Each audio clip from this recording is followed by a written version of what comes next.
గృహ ప్రవేశానికి ఇచ్చేసిన పెద్దలకి, సంఘస్థులకి, ముఖ్యంగా పాస్టర్ గారికి, అలాగే డానియల్ గారి కుటుంబానికి కూడా ప్రత్యేకమైన వందనాలు తెలియపరుచుకుంటున్నాను.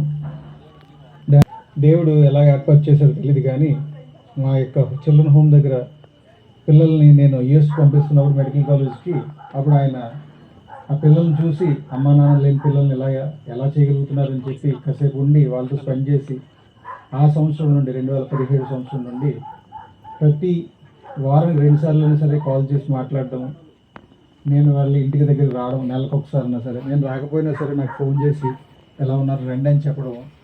ముఖ్యంగా వీళ్ళ ఇంటికి వస్తే పొద్దున్న కానీ మధ్యాహ్నం కానీ ఇన్వైట్ చేస్తే ఖాళీ కడుపుతో రావాల్సిందే. ఎందుకంటే వాళ్ళు పెట్టే భోజనం కానీ ఆ విధానం మర్చిపోలేము. మా స్టాఫ్ యూఎస్ నుండి వచ్చిన వాళ్ళు కూడా అందరూ కూడా ప్రతిసారి ఈ ఏరియాకి వచ్చినప్పుడు డానియల్ గారిని కలిసే వెళ్తాం. అంత కుటుంబంతో బంధుత్వం మాకు ఏర్పడడం, ఒక సాటి కుటుంబంలాగా అందరం కలిసి ఉండడం, ముఖ్యంగా పిల్లలని. అలాగే డానియల్ గారు మెయిన్ ప్రతి విషయంలో నాకు ఏ విషయం అవసరం ఉన్నా సరే ఆయన ప్రతి సభలు పెట్టుకుని అక్కడ రావడము, వాళ్ళకి తీసుకురావడం ప్రతి జరుగుతూ ఉంటాయి. ఇలాంటి కుటుంబం కార్యక్రమాల్లో నేను ఆనందంగా చాలా సంతోషకరంగా ఉంది. అలాగే ఈరోజు బర్త్డే కూడా పాప నాకు తెలియదు, ఆ అమ్మాయి బర్త్డే కూడా ఇంటిమేషన్ కూడా లేదు.